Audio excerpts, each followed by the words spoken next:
So yes to all of that. We started tracking probably in 2013 with a notebook. It was a notebook opened up to the same sheet right on the countertop as I walked in the house. And it had date, store, category, and dollar amount. And then I think there was like a running total or something. And when I would go to the grocery store, I would write it down. On 2/15, I went to King Soopers and I spent $37.12 and on groceries. And what I noticed right away after that first month was I went to the grocery store every single day because we lived over here and the gym was here. And in between here and the gym were like 7 grocery stores. And, oh, I just need that one thing. Have you ever gone into the grocery store and just gotten that one thing? No. I always stop by the damaged bin. Ooh, what's over here? What's the dented can today? Oh, I don't need pickled pig's feet, or yeah, I can use black beans, or, whatever. So I would go in for one thing and come out with 10, which isn't a big deal once a week or once a month, but every single day, all of a sudden I have all this stuff that I don't really need.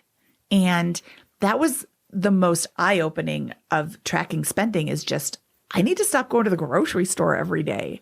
So I really tried to plan out our meals and not so much budget as just like, oh, this is on sale today. I was going to have beef, but now I'll have chicken because it's cheaper. So I tried to plan out meals and know what I had in the counters or in the cabinet so I could start clearing those out. That was literally the biggest thing for us, was just stop going to the grocery store every single day. And tracking your spending, because once you track it for the first month with no shame and no guilt, and you just, where are you spending your money? You start tracking it and you're like, oh my goodness, I can't believe I go to Starbucks 7 times a day, or I go out to dinner, every Friday and Saturday night.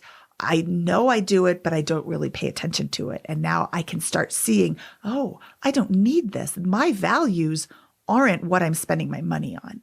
So I'm going to stop going to the grocery store every day. I'm going to make it a point of only going on Mondays, because Saturdays is a disaster, but I'm only going to go on Mondays.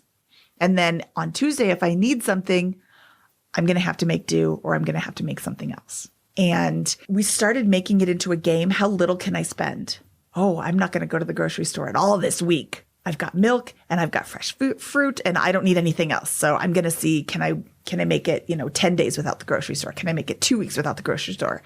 And I'm not up to once a month shopping yet, but we're doing a lot better.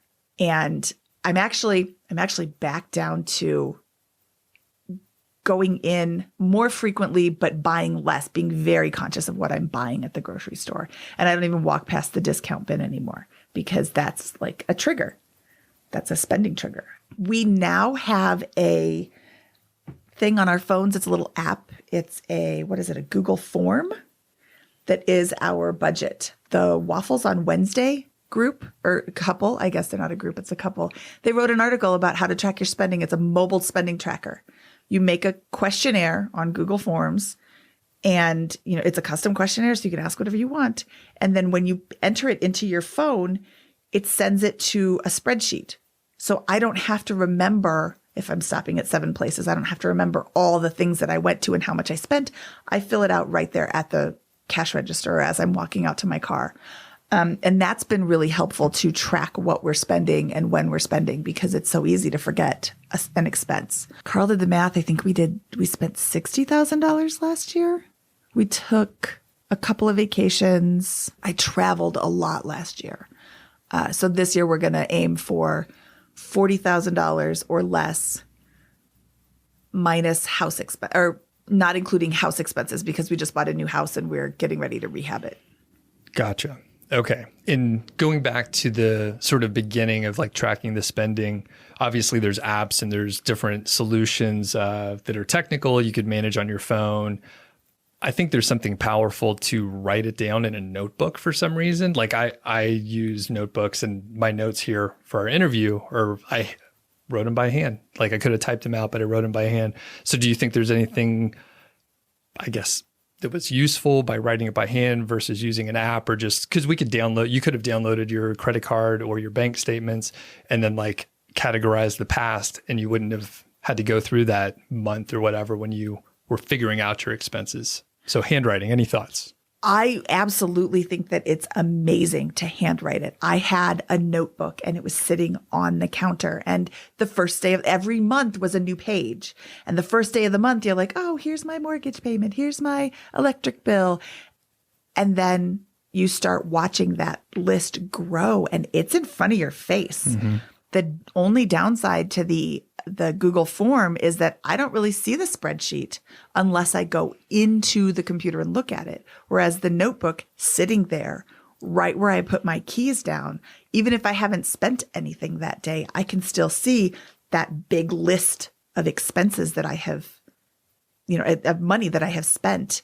And, you get towards the end of the month and you're like, ooh, there's that running total. I'm at, $1,800 and I really want to keep it under $2,400. And, can I do that? I think it's more powerful to do it handwriting, but not everybody wants to undertake that. So I would say that if you're thinking about tracking your spending, you absolutely should. And you should do it in the way that's the easiest for you.